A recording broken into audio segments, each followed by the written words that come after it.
Bugun yurtimiz futbol hayotida muhim kun. Milliy terma jamoa a'zolari 2026-yilgi futbol bo'yicha jahon chempionatida Kolumbiya jamoasiga qarshi bahs olib bordi. Millionlab yurtdoshlarimiz futbolchilarimizni qo'llab-quvvatlab ularga omad tiladi. Dunyo e'tibori mazkur futbol o'yiniga qaratildi. Ushbu uchrashuvda milliy terma jamoa a'zolari 3-1 hisobida Kolumbiya jamoasiga imkoniyatni boy bergan bo'lsa-da, ammo futbolchilarimiz bor kuch-g'ayrati bilan yurt mas'uliyatini his qilgan holda maydonda to'p surdi. O'zbekiston terma jamoasining jahon chempionatidagi ilk goliga Abbosbek Fayzullayev mualliflik qildi. To'p yaxshi. Eldor zarba.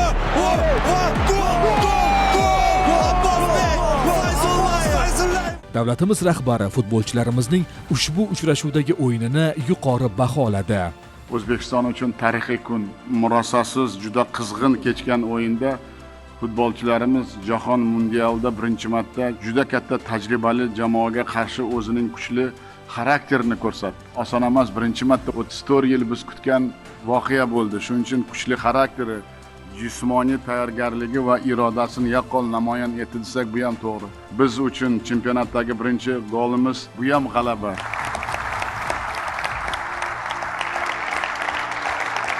Bir narsani aytmoqchimanki, biz vatanparvar va fidoyi yoshlarimiz bilan faxrlanamiz va ular hozirgi O'zbekistonda haqiqiy qahramonlari. Hali oldimizda juda ko'p imkoniyatlar borligini o'zlaring ko'rdilaring. Farzandlarim, qahramonlarim ko'p narsaga qodir ekanliklarini ham bildirdi. Shuning uchun faqat omad tilaymiz biz. Olg'a O'zbekiston. Eng asosiysi futbol bo'yicha jahon chempionatida ilk bor O'zbekiston Respublikasi davlat madhiyasi yangraganida, davlatimiz bayrog'i maydonda namoyish etilganida har birimiz g'ururlandik. 34 yillik orzular ushalganidan faxrlandik. Eslatib o'tamiz, milliy terma jamoa a'zolari guruhdagi keyingi uchrashuvni 23-iyun kuni Portugaliya terma jamoasiga qarshi o'tkazadi. Milliy telekanali futbolchilarga omad tilaydi. Biz sizga ishonamiz va qo'llab-quvvatlaymiz. Olg'a O'zbekiston!